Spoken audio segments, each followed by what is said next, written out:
նախքան մեր հաղորդումը սկսելը մեր հայրենակիցների մեր լսարանին խնդրենք, որ սովորության համաձայն հավանումներ դնեն, մեկնաբանություններ անեն այս ուղիղ եթերի տակ եւ ովքեր որ դեռ մինչեւ հիմա չեն բաժանորդագրվել, անպայման բաժանորդագրվեն։ Այսօրվա թեմաները լինելու են բազմազան, Հայաստանի ներքաղաքական իրավիճակներից էլ կխոսենք, սիրելի հայրենակիցներ, եւ տարածաշրջանից կխոսենք բնականաբար, եւ թերևս սկսենք հենց Հայաստանի ներսից, պարոն Եղնուկյան, մենք տեսնում ենք, որ արդեն քարոզարշավը սկսվել է, շատերը, ովքեր որ դեռ պետք է հայտ ներկայացնեն մասնակցության, բայց այդ իրավունքը դեռ չկա, որովհետև ընդունված կարգ կա, թե ինչքան ժամանակից հետո են սկսում քարոզարշավները, բայց իրանք արդեն սկսել են եւ մասնավորապես է դրա բացումը իրեն թույլ տվեց իշխող ուժը եւ մենք տեսնում ենք տարբեր իր շրջագայություններով, տարբեր իր հանրապետության տարբեր մարզեր իր այցերով ինչպես են փորձում իրենք արդեն իրենց քարոզարշավը առաջ մղել։ Այս մասով մենք ինչ գնահատական կարող ենք տալ այսօրվա իշխանություններին եւ սա ինչքանով այլ ընդունելի է, աշխարհը ինչպես է այս ամեն ինչ անցալում։ Խնդրեմ։ Աշխարհից սկսենք, աշխարհը շատ ուշադրություն չի դարձնում Հայաստանի վրա, որովհետև շատ ավելի վտանգավոր եւ կարեւոր հարցեր կան, Հայաստանի ներքաղաքական հարցերը իրենց այնքան չեն հետաքրքրում, այսօր կարող ենք ասել, որ Հայաստանում մրցող ուժերը, արտաքին ուժերը, որոնք Ռուսաստանն են, Թուրքիան, Ադրբեջանը եւ Միացյալ Նահանգները կամ ընդհանուր ասենք Արևմուտքը, այդ բոլոր ուժերի համար էլ կարևոր է, որ Հայաստանում լինի հանդարտություն, որոնց վերիվարումներ չլինեն, որպեսզի իրենք այս էտապը անցնեն առանց խոչընդոտների։ Հետևաբար այդ տեսանկյունից որ նայենք, իրենց նույնիսկ արտաքին աշխարհի մասին է խոսքը եւ այդ 4 երկրները, որ ես նշեցի, կամ ռեգիոնները, նրանց համար Նիկոլ Փաշինյանը ամբողջովին բավարարում է իրենց պահանջը, որ այստեղ վերիվերումներ չլինեն այս էտապում։ Հետո ուրիշ հարց է, տարբեր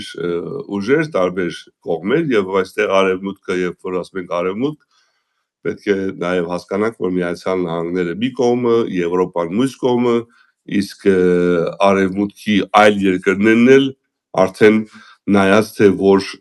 կողմը կգրավեն, արևմուտքի այլ երկրներ ասելով, մեջ մտնում է Ճապոնիա, Հարավային Կորեա, Ավստրալիա եւ այլն այդպիսի երկրներ, Կանադան, հիմա նրանք ավելի շատ եվրոպական սիրի մեջ են, քան թե ամերիկյան, որտեղ ամերիկյանը, ինչպես գիտեք, մի քիչ անհասկանալի իրավիճակ է։ Ինչ վերաբերում է նախընտրական պայքարը, որ արդեն սկսել են, այո, սկսել են իշխող ուժը, այսպես ասած ԿՊ կամ Նիկոլը, իրենք բացարձակ թքած ունեն օրենքների վրա եւ դա անում են ցուցադրաբար, գիտեք ինչ մոտեցում է, երբ որ մեկը այնքան աներես է դառնում եւ ցուցադրաբար իր աներեսությունը դիմացինին բանեցնում է, դիմացինը ավելի է նսեմանում։ Հիմա այդ իրավիճակում է Հայաստանը եւ Հայաստանի ժողովուրդը, որտեղ ԿՊ-ն կամ Նիկոլ Փաշինյանը ամեն օր ժողովրդին նսեմացնում է եւ ինչքան դու ժողովրդին նսեմացնում ես, այնքան նրանք ավելի կուտակվում է իրենց մեջ, ժողովրդի մեջ կուտակվում է ենթագիտակցաբար մակարդակով ատելությունը, բայց միաժամանակ այդ կուտակման ընթացքում իրենք ավելի ու ավելի խրվում են այդ անձայն անուր, անթասիբ վիճակների մեջ։ Դա իհարկե իմ կարծիքով եւ ոչ միայն իմ կարծիքով, սա նույնպես գիտականորեն ապացուցված է եւ մենք շատ ժողովրդական խոսքեր ունենք, բաժակը լցվեց եւ այլն, չէ, այդպեսի բաներ, ուշ կամ շուտ դա պայթելու է։ Չի կարող պատահի դու այդպես լցնես ու անվերջ լինի։ Մեր հորը, այսպես ասած, ժողովրդի շատ խորն է, որովհետև մենք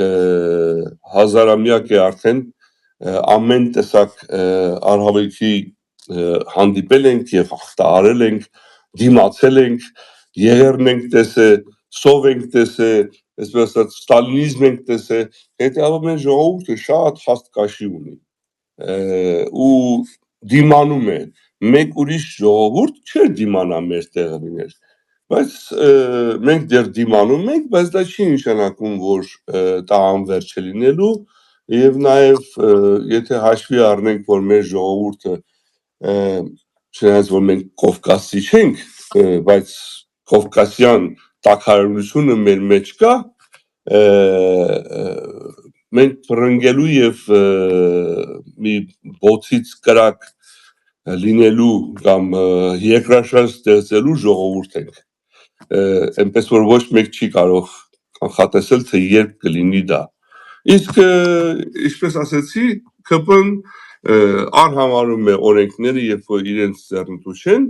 երբ որ իրենց ձեռնտու են, նրանք կարող են շինձու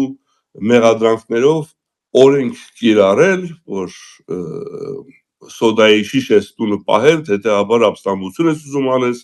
կամ մի հատ թրուցիկ ես պահել, այդ թրուցիկի պատճառով դու ուզում ես պետությունը զավթել եւ այլն, այդպիսի բաներ, գոնե մենք կարող է պատահի հիմա Սամվել Կարապետյանի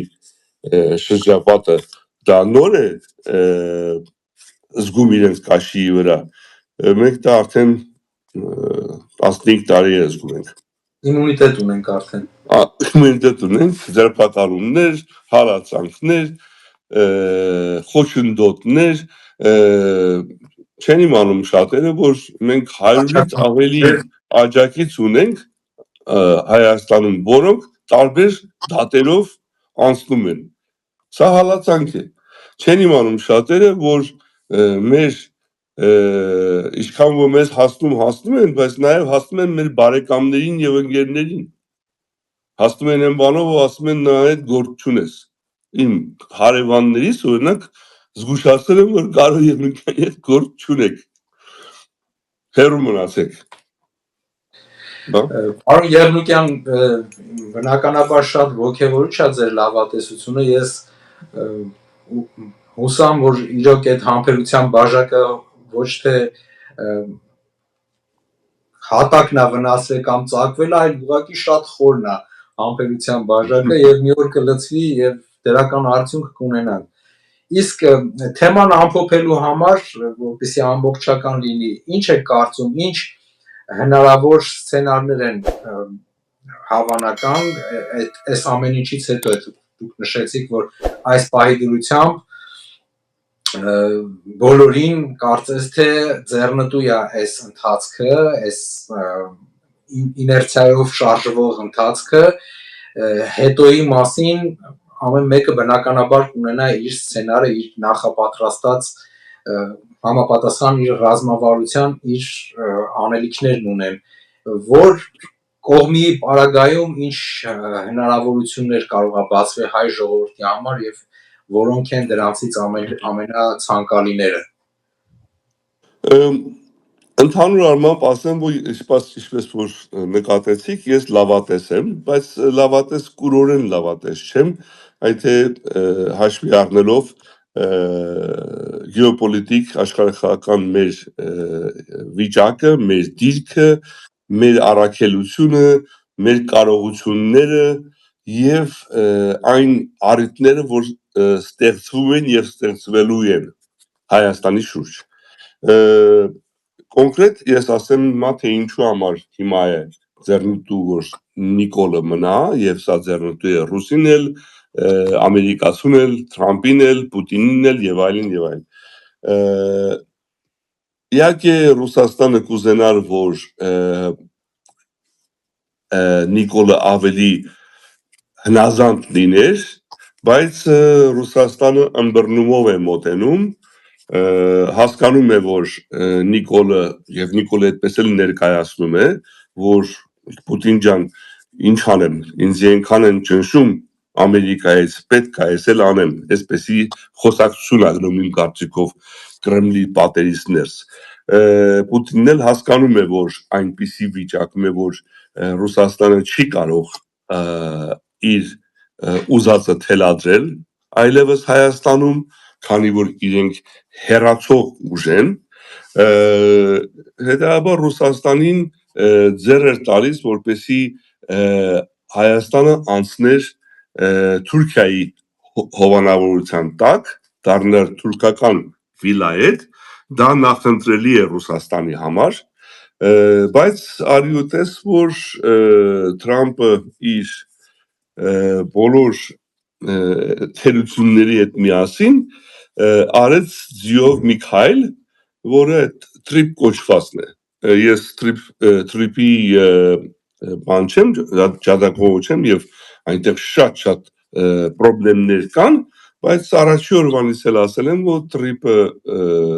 երբևիցե չի իրականանալու, որովհետև թրիպը ամերիկյան շահերի դեմ է, բայց ինչու այդ Կարծես թե կներեք պարոն Եղնուտյան, կարծես թե թրիպը բոլորին շահերին է դեմ։ Չէ, նայեք, Թուրքիայի, Ռուսաստանի եւ Ադրբեջանի համար դեմ չի։ Պրոբլեմը նա է, որ ոստիկանը, ով որ պետք է լինի այդ շլանգբաումը բարձրացնող իշխացնող, լինելու է Ամերիկան։ Հիմա ում միջոցով եւ դա է որ համար ինչ որ անցանկալի երևույթ կա։ Այդ մասը անցանկալի է։ Դրա համար իրենք համաձայնվեցին թրիպին, այսպես ասած, որովհետև հույս ունեն, որ կարող են Ամերիկայի 76-ն է, 74%-ից մի քանի տոկոս իրանք փոկեն ու այդ ձևով ունենան ազդեցություն։ Սա իրենց հույսն է եւ իրենք իմիջիայլոց աշխատում են այդ ուղղությամբ։ Բայց իմ կարծիքով, ինչպես ասացի, թրիպը երբևիցե չի իրագործվի, քանի որ դա ամերիկյան շահերի դեմ է։ Իսկ ինչու ամերիկան դա արեց, ինչու Թրամփը իր անունը դրեց այդ բանի վրա, որովհետև դրանով նրանք ռուսին եւ թուրքին, թուրք ասելով ես նաեւ հասկանում եմ Ադրբեջանը, ռուսին եւ թուրքին այդ խաչմերուկից հեռացրեցին։ Հիմա չունեն նրանք այնտեղ դերակատարություն եւ չեն կարող ունենալ մոտ ապագայում։ Այսինքն թրիպը մի նախագիծ է, որի մեջ ներառված են ինչ որ խոչընդոտներ, որը կողմերից յուրաքանչյուրը կարող է ցանկացած հարմար պահի օգտագործի իր օգտին եւ դրա պատճառով կարող է այդ ամեն ինչը չեղարկվի։ Այո, եւ ես հիմա շարունակեմ, թե մեր իրավիճակը եւ ինչու Նիկոլ Փաշինյանը ձեռնտու է։ Նիկոլ Փաշինյանը հիմա ձեռնտու է իրանց, որովհետեւ Նիկոլ Փաշինյանը Ամերիկային ասում է, այո, թրիպ եւ այլն 76%, ինչ ուզում եք տամ։ Հետո գնում է Մոսկվա, այնտեղ ասում է նայ, ասում է չեմ կարողանում ես բանանեմ, իմ վրա շատ են ճնշում, Պուտին ախպեր արի ինձ լավ հասկացի, ես քոնն եմ, բայց մեկ-մեկ պետքա ժողովրդի ասած լևի գնամ Ամերիկայի հետ։ Հիմա դա է անում Նիկոլը եւ Նիկոլը այս ձևով բավարարում է երկու կողմերին։ Երկու կողմն էլ 100% բավարարված չեն, բայց ընդունում են որպես իրենց համար չայրած փոքրագույնը այն տեսակետից, որ այստեղ չի լինելու որոնց ցնցումներ։ Ցնցումները, կայսությունները, լինի դա ռուսական, թե ամերիկյան, թե իրանական, թե չինական, որոնք կայսություն են, նրանց ցնցում հեչ պետք չի, իրենք ուզում են հանգիստ լինի։ Հիմա ինչու են ուզում իրանք հանգիստ լինի այս ժամանակ, այս ընթացքում, որովհետև Արևմուտքը, Միացյալ Նահանգները եւ Իսրայելը սկսել են մի մեծ գործողություն, որը ես կանվանեի Իրանին գծի մեջ դնելը, ռելսերի վրա դնելը։ Ինչ եմ ուզում ասեմ Իրանին ռելսերի վրա դնելը։ Իրանը պետք է իրենց հնազանդեցնեն։ Արևմուտքի նպատակը այստեղ ոչ Իսրայելի, Իսրայելը այստեղ հակառակ մոտեցում ունի, արևմուտքի նպատակը ընդհանուր արևմուտքին ներառյալ իհարկե գլխավորությամբ Միացյալ Նահանգների, նրանք Իրանի մասնատումը չեն ուզում։ Նրանք ուզում են Իրանին ենթարկեցնել, ինչպես որ Միացյալ Նահանգները Ռուսաստանի մասնատումը չի ուզում է Ռուսաստանին ենթարկեցնել, որտեղ մասնատում նշանակում է քաոս նշանակում է, որ կայսրությունը չկարողացավ ղեկավարել ինչ որ իրենք ստեղծել են, որտեղ այդ քաոսի ժամանակ քաոսը ստեղծող այլևս չունի բոլոր լծակները կառավարելու այն ինչ որ իրենք սկսել են։ Հիմա ինչու Պարսկաստան, ինչու Իրանի հարցը եւ ինչու էս Իրանը շատ կապված է Հայաստանի հետ։ Մենք եկեք հիշենք մեր սիրելի, ես լավ իմաստով եմ ասում, հյուսիս-հարավ ճանապարհը։ Հյուսիս-հարավ ճանապարհը դա ստրատեգիկ ճանապարհ է, որը արևմուտքին տալիս է այն լծակը, որով իրենք ղեկավարում են կամ զսպում են Չինաստանին առաջի հերթին, երկրորդ հերթին Ռուսաստան եւ Թուրքիայի մերձեցումը։ Ռուսաստանը Թուրքիան, ասած սիամական երկվորյակներ են։ Իրենք չեն կարող առանձին գոյատևել։ Երկուսն էլ ենթարկվելու են մասնատման եւ տապալման, եթե իրանք չգտնեն ճանապարհ իրար հետ կապ ստեղծելու։ Եվ այսօր Ռուսաստանն ու Թուրքիան ունեն մեկ ճանապարհ, որով կարող են կապ ստեղծել։ Ունեն,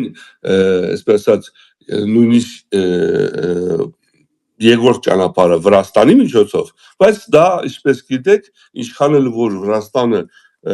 իշխանությունները այսօր պրոռուսական են, նրանք այնքան երևի շատ ավելի էլ արևմտյան են եւ այդ կապը, որ Ռուսաստանն ու Թուրքիան ուզում են ունենան, Վրաստանի միջոցով չի կարող լինել։ Հայաստանն է միայնակ տեղը, որտեղ ռուսերը իրենց շատ ավելի լավ են զգում, իսկ թուրքերն արդեն ներխուժել են, այսպես ասած, շնորհիվ Նիկոլի, հետեւաբար իրենց համար Զանգեզուրի կորիդոր կոչվածը փրկողակ է, երկուսի համար էլ փրկողակ է, որը Թրիպը հիմա ձեռքներից վերցրեց։ Եվ ինչու Թրիպը ձեռքներից վերցրեց, որպեսզի այստեղ ռուսն ու թուրքը այդ հարցում այդ խաչմերուկում գործ չունենան, բայց Միացյալ Նահանգները եւ Արևմուտքը իրենց շահերից են նում ոչ թե Զանգեզուրի միջանցքը աշխատացնեն, այդտեղից Արևմուտքը ոչ մի օգուտ չունի, այլ թե աշխատացնեն հյուսիս-հարավ միջանցքը դեպի Վրաստան Սև ծով։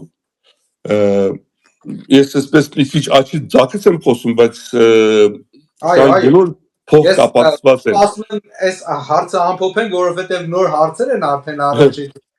Եվ չմոռանանք, որ Արևմուտքը մտադրություն ունի Չինաստանին փոխարինել Հնդկաստանով եւ հետեւաբար Հնդկաստանը դառնում է շատ կարեւոր օղակ,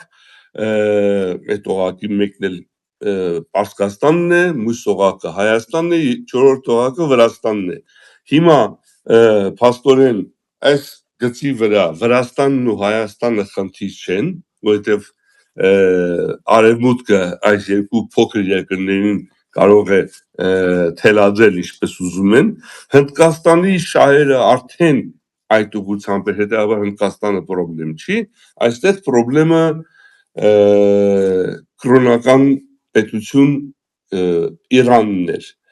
Հիմա Իրանը պետք չի ամբողջովին հեղափոխություն լինի կամ բան, նույնիսկ զինվորական հեղաշրջումը, որը կտապալի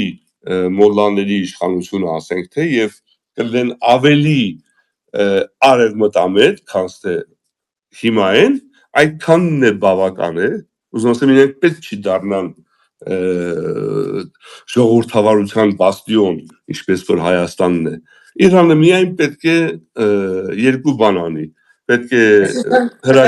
հատում եմ Միացյալ Նահանգներին, Արևմուտքին արտաքին քաղաքականության մասով է հետաքրքրում Իրանի դիրքորոշումը, իսկ ներսում թե ինչպես որոշի ժողովուրդը ինչպես է իրեն հարմար, այդ հարցում արդեն Արևմուտքը ոչ մի խոչընդոտ չի։ Չունի, իրենք պետք է որպեսի նոր իշխանությունները Իրանի երկու բան անեն։ Մեկ վերացնեն իրենց ռետորաբանությունը, որ Իսրայելին պետք է ոչնչացնեն, դա բացարձակ ասում են իրանցիները, որը իմ կարծիքով ապուշություն է, իմաստ չունի։ Ավելի կա դրա պատճառը, թե ինչու էին նրանք ասում, դա մրցակցության հարց էր, արաբական աշխարհից կրեդիտ շահելու հարց էր։ Իրանը պետք է ցույց տար, որ ինքը պոպից ավելի կաթոլիկ է արաբների եւ Պաղեստինի նկատմամբ, քան թե արաբները։ Դրա համար իրենք այդ ծայրահեղ դիրքը գրավեցին Իսրայելի դեմ, բայց դրա կարիքը այլևս չկա, քանի որ արաբական աշխարհը արդեն այսպես բարիշել է Իսրայելի հետ։ Հետևաբար պետք է դրանից հրաժարվեն, դա ոչ մի խնդիր չի իրանց համար, իրենք պետք է հրաժարվեն գոնե թղթի վրա ատոմային ռումբ ստեղծելու ծրագիրը, որը իրականում իրենք չեն էլ անում արդեն։ Գիտեք, դու համաձայնվես մի բանի հետ, որ չես անում։ Չես էլ անում։ Հետևաբար դա էլ խնդիր չի, հետերկու հարցը, որ փակվեց, էլ ինչ խնդիր կա Արևմուտքի հետ, երբ որ Արևմուտքը սանկցիաները հանում է, ճանապարհները բացում է, հերիք չի Հորմուզով էլ կարած տանես, պլյուս մի հատ էլ Հնդկաստանից դեպի Եվրոպա գնացող ճանապարհը անցնում է քո երկրով։ Վերջացավ, ձեզ օրինակ տամ գների համաշխարհային, որ պատկերացնեք, սա անձամբ օգտագործած ճանապարհ է, անձամբ գիտեմ այս փաստը։ Չինաստանից կոնտեյները Հայաստան բերելու համար Բանդար Աբասով նավահանգստով որ գալիս էր, Բանդար Աբաս գալիս էր, որովհետև գալիս էր Դուբայ, Չինաստանից նավը, մեծ նավը։ Դուբայում ապրանքի իջացնում էին, դնում էին փոքր նավի վրա, որը գնում էր նեղուցը անցնում էր, գնում էր Բանդար Աբաս։ Բանդար Աբասը մեծ նավը Չինաստանի չէր կարող իջնել, քանի որ ընդեղի խորությունը չի բավարարում մեծ նավերի համար։ Կոնտեյները ուրեմն հասնում էր Բանդար Աբաս, Բանդար Աբասում դնում էին 18-wheeler-ի վրա, պրիցեպի վրա, ինչ են ասում, գրուզավիկի էլի կոնտեյները, ու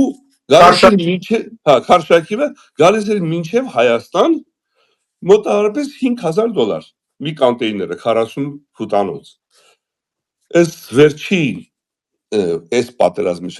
պատերազմի ժամանակ մեր մի հատ կոնտեյներ ստանային Չինաստանից ու ընթացքում որոշեցինք, որ չանենք, որովհետև նոր էին ռմբակոծել Բանդար Աբասը, չէինք իմանում ինչ կլինի, մարշրուտը փոխեցինք դեպի Փոթի։ Հիմա դուք պատկերացրեք, Փոթի գնալու համար այդ չինական նավը գնում է հութիների մոտով այն Կարմիր ծով ամտում, Կարմիր ծովից Սուեզ կանալում այն ասեն պրոբկաները traffic չէ, այն էս traffic-ը անդե, որ կարող է շաբաթներով հերթի մեջ լինես։ Ու ինչ եղավ, 15 օր ավելի ժամանակ տևեց, 15 օր ավելի ժամանակ տևեց եւ երկու անգամ գինը ավել եղավ, $10,000 եղավ այդ 40 ֆուտանոց կոնտեյները Փոթիով ստանալու համար։ Հիմա դուք հասկանում եք, այստեղ ինչ էկոնոմիկ խնդիր կա, բայց հիմա ինչպես են լուծել այս հյուսիս-հարավի ճանապարհը։ Բանդար Աբաս չի իջնելու չինական նավը։ Չինական նավը գնում է Չանդահարի նավահանգիստը։ Չանդահարի նավահանգիստը էքստերիտորիալ տարածք է, որը Հնդկաստանը Ամերիկայի աչք թագոց թույլտվությամբ վարձել է, չեմ անում 50 թե 90 տարով Պարսկաստանից։ Հետևաբար Չանդահարի նավահանգիստը Մումբայ, Չանդահար գնում է նավը ուղիղ, ոնց որ Հնդկաստանից Հնդկաստան գնա, Չանդահարում կոնտեյներները հանվում են, դնում է գնացքի գծի վրա ու ուղիղ դեպի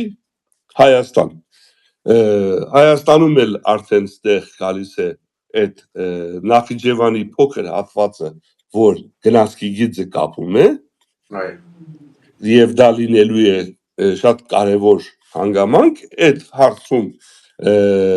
Միացյալ Նահանգները իրենց ազդեցությունը օգտագործում են, թրիպը գլխի վրա շուռ են տալիս, բայց այդ Նախիջևանի հատվածը վերցնում են իրենց ձեռքը եւ հարցը լուծվում է։ Դրա համար եմ լավատես։ Չէ, բնականաբար մենք բոլորս էլ հասկանում ենք, որ գործից հասկացող մասնագետները տրամաբանորեն են այդ ամեն ինչին վերաբերվում, եւ գնահատականը բացատրություն ունի։ Իսկ դառնալով այն առաջի հարցին, որ Ռուսաստանը բնականաբար թուրքերի հետ միասին կփորձեն իրենց դիրքերը չզիջել, որովհետև նրանց գոյությունը ամեն մեկին առանձին պայմանավորված է մյուսի հաջողությամբ։ Այս համատեքստում չեք կարծում, որ Հայաստանի գալիք ընտրությունների երկրորդ երևացող դեմքը կարող է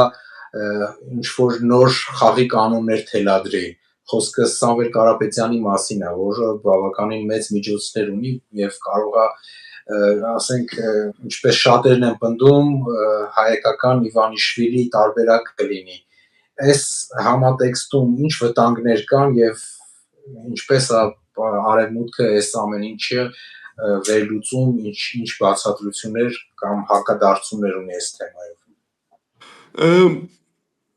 Արևմուտքի համար այս պահին Նիկոլ Փաշինյան թե Սամվել Կարապետյան տարբերություն չի անում։ Սակայն, ինչպես ասացի, իրենք նայում են փոփոխություն չլինի, փոփոխությունը իրենց համար ռիսկային է, բայց որպես ուժեր երկուսն էլ ընդունելի են Արևմուտքի համար։ Ինչի զարմանք կարող ալի, բայց ինչի Սամվել Կարապետյանը, որը բոլորն է գիտեն, Ռուսաստանից եկած, ունեցվածքը Ռուսաստանում եւ այլն եւ այլն։ Ինչպես կարող է Արևմուտքը նրան նույնպես ընդունել։ Սամվել Կարապետյանի ունեցվածքի գոնե ինչպես որ իրենք են հայտարարում 48%-ը Արևմուտքում է, կամ այսպես ասած Ռուսաստանից դուրս է, Դուբայ, այսպեսի տեղեր։ Հետևաբար լծակը, որ Պուտինը ունի Սամվել Կարապետյանի վրա 50%-ով է։ Մյուս 50%-ը արևմտյան բանկերը եւ այլն եւ կառավարությունները, որոնք կարող են ազդել։ Սամվել Կարապետյանի փաստաբանները, լոբիստական կազմակերպությունները, PR-շիկները բոլոր արևմտյան են։ Հետևաբար ազդեցությունը արևմուտքի դրանց միջոցով նույնպես բարձր է։ Հետո հիշենք, որ Սամվել Կարապետյանը իր խնդիրների համար չի դիմել Ռուսաստանին, բայց դիմել է Արևմուտքին օգնության բանով, էլի, որ իրեն օգնեն, ինքը քաղբանտարկյալ է եւ այլն, բոլոր բաները դա ամբողջ դիմում է Արևմուտքին։ Այնպես որ կներեք, որ ընդհատում եմ, ավելի պարզ լինելու համար, մեր լսարանի համար, իր թիմը, այսպես ասած, արդեն կարող բաց ասենք, ու դա արդեն իր նախընտրական գործողություններն են, արշավն է, իր թիմը աշխատում է Արևմուտքի հետ։ Այո։ Արևմուտքի կողմից PR-շիկներ, լոբիստներ եւ դա արդեն բացահայտ է, չեն թաքցնում։ Եթե հիշում եք, գնացին Նյու Յորք, իր տղան, եղբոր տղան, նույնիսկ իր տղան այսպես մի քիչ գլուխկովան հայտարարություն արեց, ասես որ սահմանապահը հարցրել է ինչի եկեք Նյու Յորք, ասում է եկել եմ համբուրգեր ուտելու։ Մի խոսքով Նյու Յորք գնացել համբուրգեր ուտելու համար։ Կատակ իհարկե, բայց իր խոսքերն են։ Ուզում ասեմ իրենք հասկանում են, որ իրանց փրկությունը Ռուսաստանը չէ։ Իրենց փրկությունը կամ իրենց օգնությունը գալու է արևմուտքից։ Ռուսաստանի օգնությունը այսօր նույնիսկ համարվելու է բացասական։ Սամվել Կարապետյանները եւ իրենց կուսակցությունը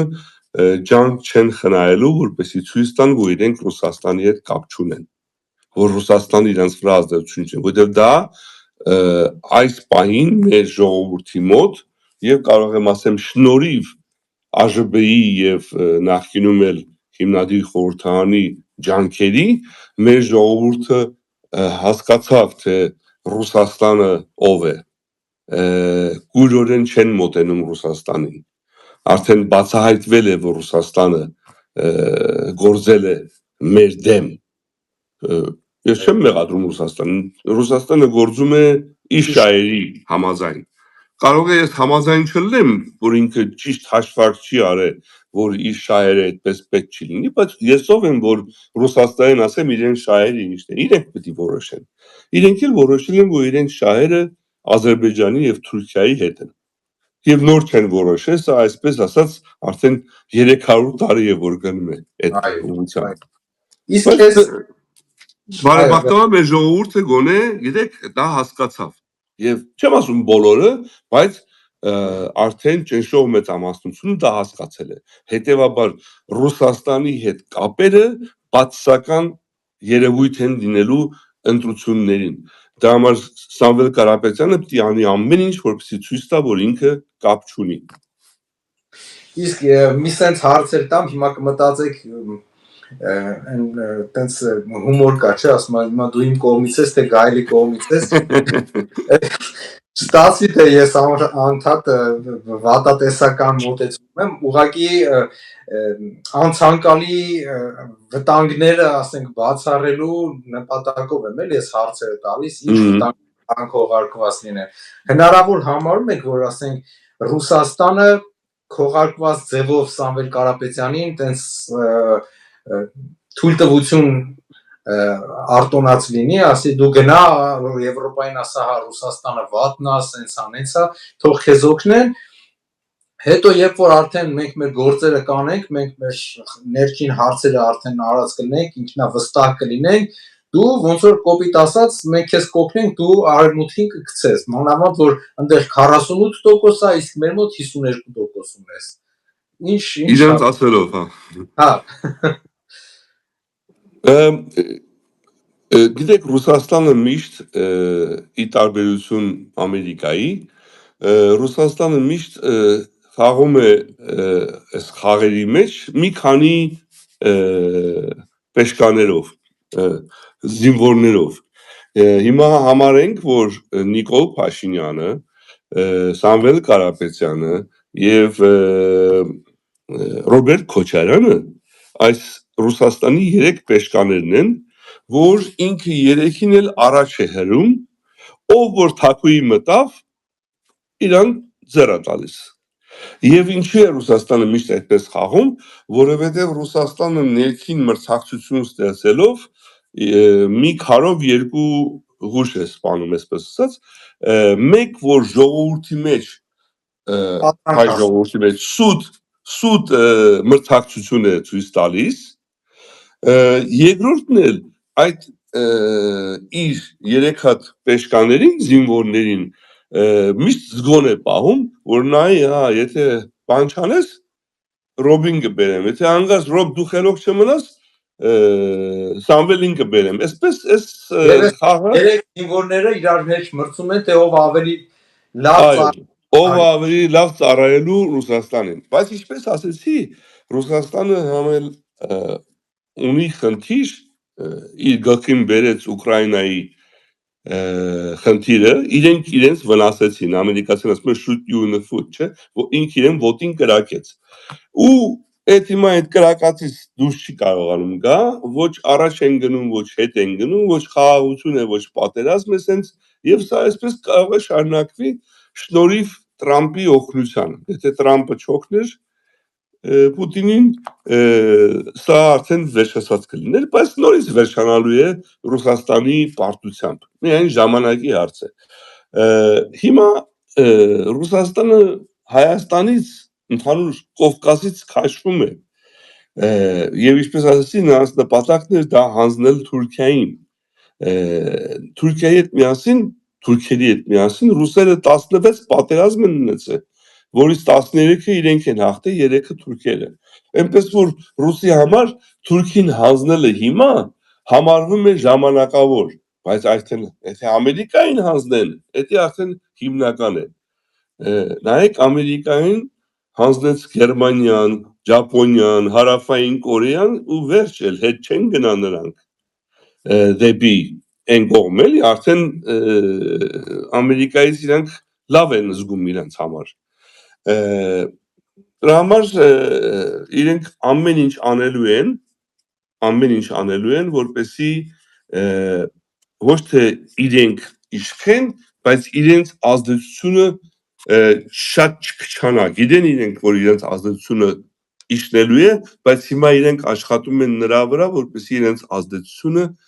ամբողջովին չվերանա, որովհետև քիչ ազդեցությունը լավ է քան թե ոչ մի ազդեցություն։ Եվ չմոռանանք, որ Նիկոլի օրոք ոչ 100-րդ բազան է վերացել, ոչ մեր համատեղ պաշտպանությունն է վերացել, ոչ մեր համատեղ սահմանների հսկումն է վերացել։ Նույնիսկ Զվարթնոց օդանավակայանը, որ գալիս եք, ձեր անձնագիրը տալիս եք, հիմա նստած է արդեն ԱԱԾ-ի աշխատակիցը եւ ոչ թե FSB-ին է, բայց սիստեմը, այն կոմպյուտերը, որը սկեն է անում ձեր պասպորտը, այդ կոմպյուտերի ինֆորմացիան ուղիղ կապով գնում է Մոսկվա։ Այնպես որ Ռուսաստանը գիտի ով մտավ, ով չմտավ։ Այսպեսի մի հարց էլ կա, որ ինձ ցանկացան, որ ես այդ հարցն էլ տամ, չնայած շատ լավ գնահատական չտամ հարցին, մարդկանց անհանգստացնում է Ադրբեջանի կեցվածքը Իրանի հետ այս վերջի մի քանի օրերի համատեքստում էլի այդ կրակոցներ էին եղել, Ադրբեջանը պատասխանատվություն էր կարծես թե պահանջել եւ ինչքանով համարձակություն կունենա Ադրբեջանը ինչ որ Իրանի ուղղությամբ քարեր նետել, որոնք ցավոտ կարող է լինեն Իրանի համար։ Չեմ կարծում Ադրբեջանը գնա այդ քայլին։ Ադրբեջանը շատ լավ գիտի, որ այն ինչ որ Իրանը անում է, իրեն հասնում է, այսպես ասած։ Ինքը գիտի, որ ինքը դավաճանել է Իրանին, որպես շիա պետություն, որպես եղբայրական պետություն եւ այլն։ Դավաճանել է համագործակցելով Իսրայելի հետ։ Եվ նաեւ հիմա համագործակցելով Միացյալ Նահանգների հետ։ Չմոռանանք, որ 907 բանաձևը հանվեց, Միացյալ Նահանգները ոչ իհարկե շատ կարևոր, բայց ռազմական օգնություն են արդեն ցույց տալիս Իրանին, Ադրբեջանին, Կասպից ծովի նավակներ եւ այլն այդպիսի բաներ։ Հետեւաբար եւ իհարկե ապացուցված չէ, բայց բավականին վստահելի աղբյուրներից ասվում է, որ Իսրայելը ունի գոնե, եթե ոչ ռազմական բազա, գոնե ունի հետախուզական պունկտ, որտեղից իրենք կարող են հետախուզել էլեկտրոնային կամ մարդկային ձևով ադրբեջանցիների օգնությամբ մտնեն ներխուժեն հյուսիսային Իրան եւ իրենց գործականները, Մոսադի գործականները չի բացառվում, որ ներխուժում են Ադրբեջանից։ Եվ սա երկուսն էլ լավ գիտեն, Իրանն է գիտի, թե ինչ է անում Ադրբեջանը, Ադրբեջանն է գիտի, թե ինքը ինչ է անում։ Հետևաբար պիտի հոխորտա անպայման, մատ պիտի թափտա անպայման, որպեսզի ցույց տա, որ ինքն էլ է տղա, բայց չեմ կարծում, որ կհամարձակվի հարվածել։ Մեկ դեպքում դա կարող է լինել, եթե Միացյալ Նահանգները եւ Իսրայելը Ադրբեջանին ճնշեն, որ նրանք դա անեն։ Բայց ես կասեմ, որ դա էլ բացառվում հաջորդ հարցը, ես հենց այդ էի ուզում հարցնել, որ հնարավոր է Միացյալ Նահանգների Իսրայելի հետ բնականաբար համատեղ այս օպերացիան, այս գործողությունը նաև ներառում է այդպիսի մի դրվագ, որտեղ կարող է ինչ-որ մի պահի Ադրբեջանին դեմ տան Իրանի դեմ եւ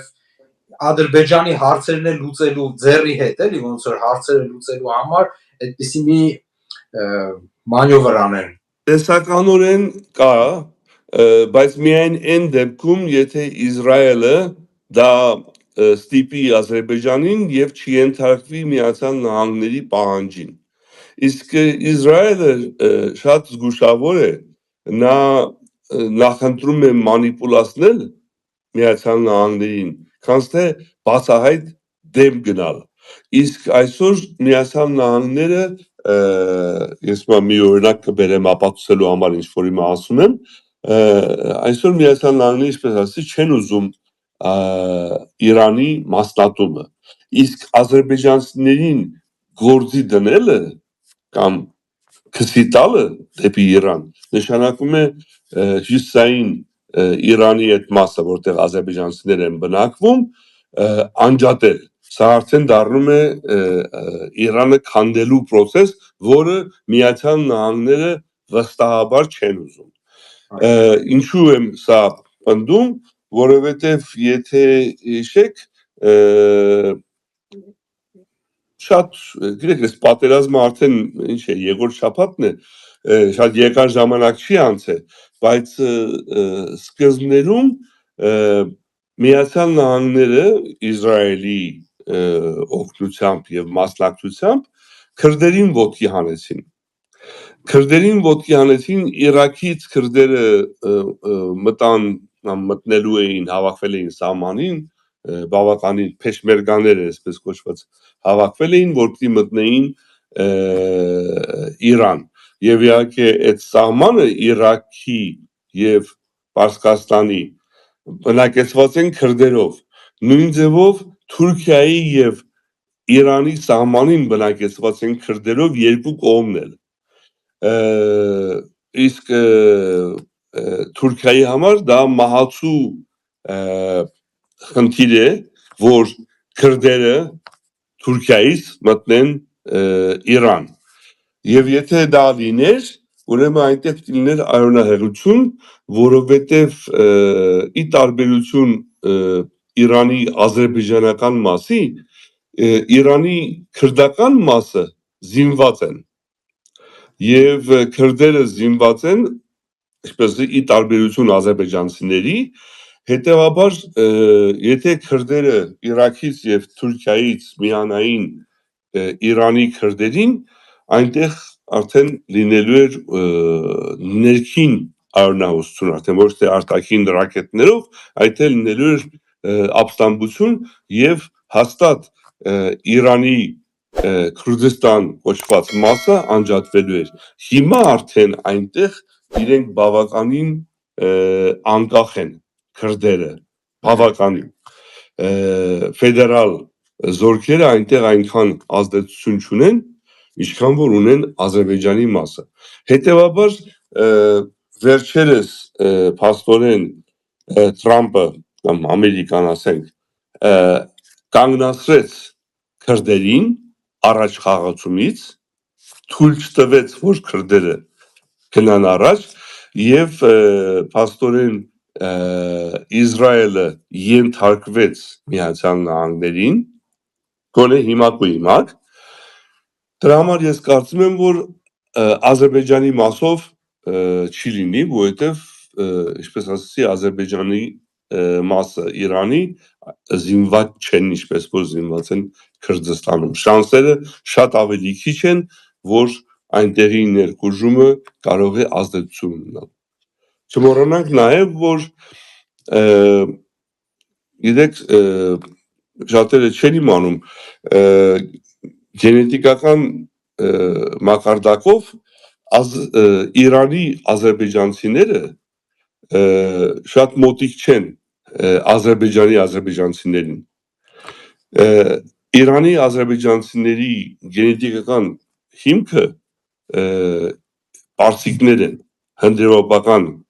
Այդ իրանք լեզուն են փոխել, թուրքերեն են խոսում, որովհետև թուրքերը եկել են, զավթել են եւ իրենց լեզուն պարտադրել են։ Իսկ Ադրբեջանի ադրբեջանցիները գենետիկորեն ավելի շատ տեղացի ժողովուրդ են, կովկասցիներ, պլյուս հայեր Այո, եւ շատ քիչ թուրք։ այո, Ինչպես որ Թուրքիայում 10% թուրք են, Միջին Ասիայի թուրքերից, նույնն էլ Ադրբեջանի ադրբեջանցիները 10% Միջին Ասիայի թուրքերից են։ Մնացածը հայ, լեզգին, թալիշ, խառն են։ Հետևաբար ժամանակին սովետական շրջանում լիքը հրյաներ են եղել նաև Ադրբեջանում։ այո, ես Իմիջիայլոց կարող եմ ելուսողները չիմանան, ես 12 տարեկանում մենք Հայաստանից 12 տարեկանից եմ դուրս եկել, մի տարի Բաքու եմ ապրել եւ շփվել ենք ընդեղի հрьяաների հետ էլ, ճիշտ է, երեխայական բան է եղել, բայց ամենայն դեպս հрья ընկերել եմ ունեցել, ադրբեջանցի ընկերել եմ ունեցել դպրոցական մի տարի ապրելով այնտեղ։ Դա երկար պատմություն է, մի ուրիշ անգամ կասեմ, բայց այսպես հիմա ինչ էի ուզում շեղվեցի մտքից թելը կտրվեց։ Ինչ գենետիկ գենետիկորեն ուրեմն Իրանը 90-ական թվականներին պատվիրեց գենետիկական հետազոտություն Օքսֆորդի համալսարան, այն ժամանակ միայն Օքսֆորդի համալսարանն էր, մեկ էլ Ամերիկայում մի համալսարան կար, որ հիմակվա պես չէ, որ կարող ես խրգես ու թեստ անեն, այն ժամանակ շատ ավելի բարդ էր այդ գենետիկան, ու պատվիրել էր գաղտնի, որպեսզի պատվիրատուն չիմացվի, ու գենետիկական հետազոտություն էին արել ընդհանուր շրջանի, բայց իրենց նպատակն էր իրենց ադրբեջանցիներին ապացուցել, որ այ ադրբեջանցիներ, դուք թուրք չեք, դուք պարսիկ եք, թուրքերեն եք խոսում։ Եվ իրենք իրենց նպատակին հասան եւ ապացուցեցին դա իրենց ադրբեջանցիներին, որովհետեւ այդ գենետիկական, բայց իրանք միայն ադրբեջանցիներին չայցին, նրանք հայերին, վրացիներին, թուրքերին բոլորին արել են եւ մի հետաքրքիր բան ասեմ այդտեղ այդ հետազոտության հետևանքով Իրանի ադրբեջանցիները ամենամոտիկն էին Ադրբեջանի ադրբեջանցիներին։ Ավելի մոտիկ էին Իրանի ադրբեջանցիները Ադրբեջանի ադրբեջանցիներին, քան թե թուրքերին Թուրքիայում։ այո, Իսկ Ադրբեջանի ադրբեջանցիներին երկրորդ ամենամոտիկը, բայց շատ զարմանալու բան չի, հայերն էին։ չէ, զարմանալու չի։ Շատ զարմանալու չի։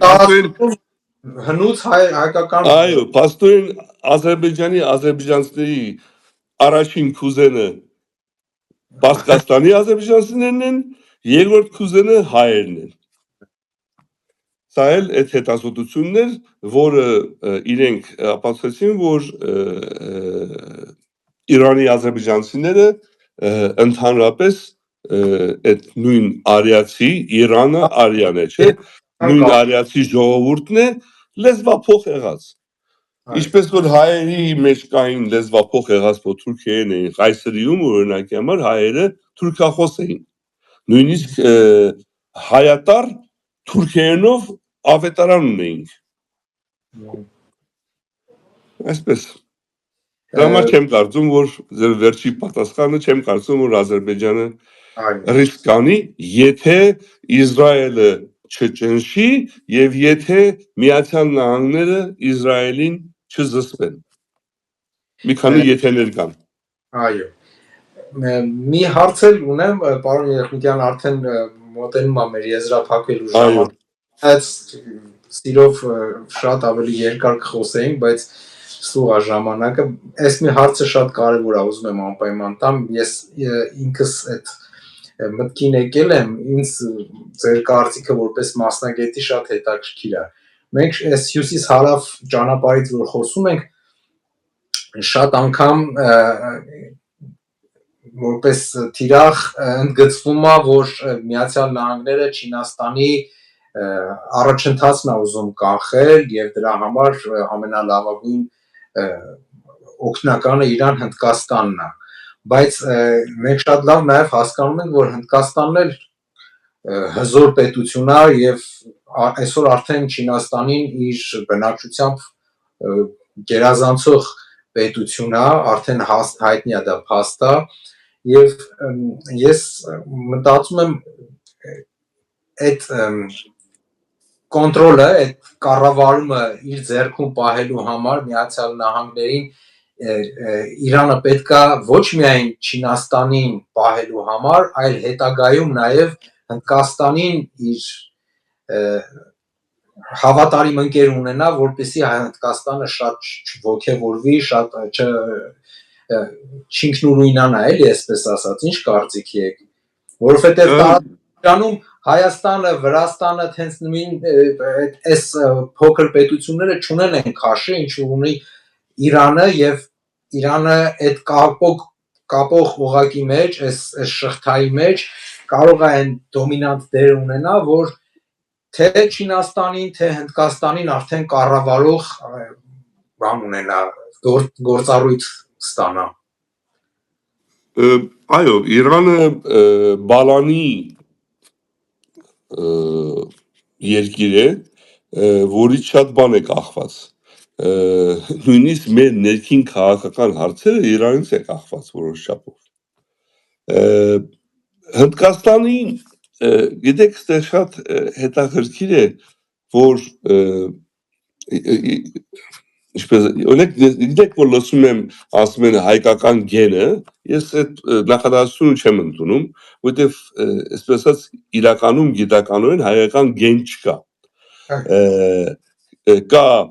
R1, B1, B haplogroup կոչվածը, որը հայերի մոտ եւ հայերի այս տերիտորիայից է դուրս եկել, բայց հայկական գեն չկա։ Բայց միաժամանակ ես հիմա ինքս ինձ եմ շղթելու, կա այսպես ասած հնդեվրոպական լեզուների հետ կապված համագործակցություն, սա նաև լինում է ենթագիտակցական մակարդակով։ Իրանը շատ հեռու է Միջին Ասիայի թուրքական աշխարհից։ Գիտեք, Տուրան, Իրան, սրանք հակազդող բաներ էին։ Նույնիսկ այն հազարամյակներ առաջ, երբ որ քոչվոր իրանական ցեղերը մինչև Եվրոպա հասան ալանները եւ այլն, այդ ժողովուրդները իրանցիները հնդեվրոպական ժողովուրդ են։ Նա համար իրենց համար համակերպվել, համագործակցել Եվրոպայի հետ, Հայաստանի հետ, Հնդկաստանի հետ շատ ավելի հեշտ է։ Հնդիկները այսօր նորից ես կարող եմ ասել, սա ենթագիտակցական մակարդակով է լինում, գենետիկական մակարդակով։ Իրենց շատ ավելի լավ են զգում համագործակցելով Իրանի եւ Հայաստանի հետ, քան թե Թուրքիայի կամ ուրիշ ասիական ժողովուրդների հետ։ Դա այս հնդեվրոպական լեզվախումբը իր կապող օղակներ ունի։ Իմիջիայից այդպես ասենք, վրացիները ոչ հնդեվրոպական լեզվի խոսացողներ են, նրանք կովկասյան լեզուներին են պատկանում, ու ես կարծում եմ, որ Հնդկաստանը պրոբլեմ չի լինելու նույն ձևի իրենց մոտեցումը նույնը չի, ինչ որ Չինաստանում։ Չինացիները ունեն շատ ավելի, այսպես ասած, խելացի կամ խորամանկ ագրեսիվություն։ Հնդիկները այդ ագրեսիվությունը չունեն։ Ինչի եմ ասում խորամանկ խելացի ագրեսիվ, որտեղ իրանք չեն ցույց տալիս, որ իրանք ագրեսիվ են, բայց ագրեսիվ են։ Հնդիկները այդպես չեն եւ մինչեւ հնդիկները հասնեն այն մակարդակի, որ 30% աղքատությունը իրենց երկրում նվազի, դա բավական ժամանակ կտևի։ 30% աղքատությունը Հնդկաստանում դա 300 միլիոն կամ ավելի մարդ է, դա փոքր քանակ չէ, էլի։ Մեր մոտ էլ 30% աղքատություն է, բայց թվերով շատ փոքր ենք։ Հնդկաստանը իմ կարծիքով ուրիշ ելք չունի, քան համագործակցել արևմուտքի հետ, որովհետև Եվրոպան է համար առաջի շուկան, Ամերիկայից էլ առաջ Եվրոպան է, Չինաստանի շուկան։ Իսկ հիմա միջքան գիտեք, որ Ռուսաստանի շուկան Չինաստանի համար 2% է։ Դրա համար թքած ունի Չինաստանը Ռուսաստանի 2%-ի վրա, բայց չի կարող թքած ունենալ Եվրոպայի 30 թե 40%-ը իր առևտրի։ Հետևաբար Եվրոպան այն շուկան է, որի համար պետք է մրցեն Հնդկաստանը եւ Չինաստանը եւ արդեն այդ շարժը կա։ Եվ ինչպես ասացի, հնդիեվրոպական այս կապը կարծում եմ շատ ավելի բնական է ստացվելու։ Շատ լավ։ Պարոն Եղնիկյան,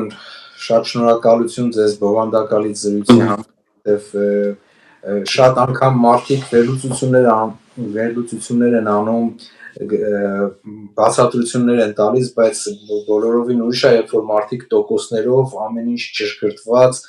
ասում են թվերով, թե որտեղ ինչ է կատարվում, սա ուրիշ մակարդակի ինֆորմացիա է եւ համոզված եմ մեր լսարանը շատ գնահատում է դա։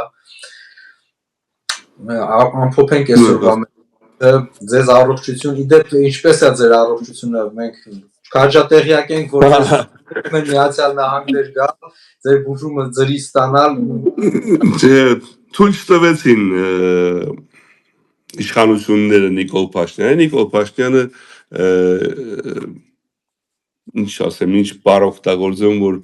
ոչ շատ վիրավորական լինի, բայց ճիշտ նկարագրի, չարամիտ